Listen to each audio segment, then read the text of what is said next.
Hello বন্ধুরা, তোমরা সবাই কেমন আছো? আশা করি ভালো আছো। আমি ডিমের ধোকা করতে চলেছি। 4টা ডিম নিয়ে নিলাম, ওর মধ্যে পেঁয়াজ কুচি, লঙ্কা কুচি, চালের গুঁড়ো, ময়দা, লবণ, হলুদ দিয়ে ভালো করে ফেটিয়ে নিতে হবে।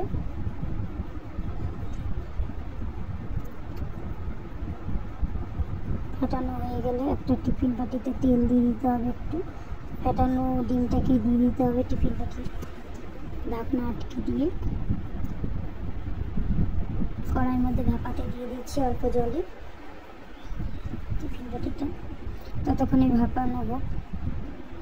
আমি ডিমের ধোকার তরকারি করার জন্য রেডি করলাম সব, দেখতেই পাচ্ছ তোমরা।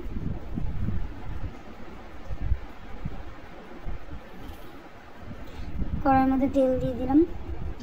কড়াই তেল গরম হয়ে গেছে। এটার মধ্যে সাদা জিরে, তেজপাতা, গোটা গরম মশলা, পেঁয়াজ কুচি, রসুন থেতো দিয়ে দিলাম।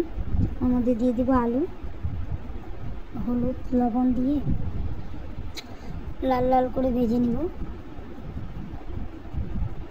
হলুদ লবণ দিয়ে লাল লাল করে ভেজে নেওয়ার পরে ওর মধ্যে দিয়ে দেবো লঙ্কা গুঁড়ো, জিরে গুঁড়ো, আদা বাটা, একটু গরম মশলা দিয়ে কষিয়ে নেব। কষানো হয়ে গেছে।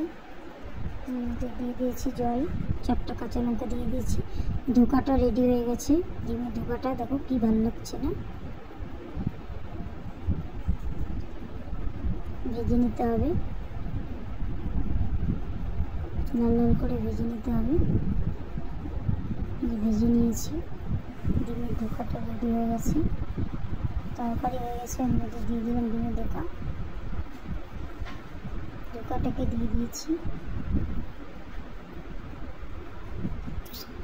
আমার ধোকা রেডি। কেমন হয়েছে জানাবে।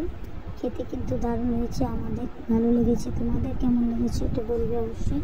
Tata, by.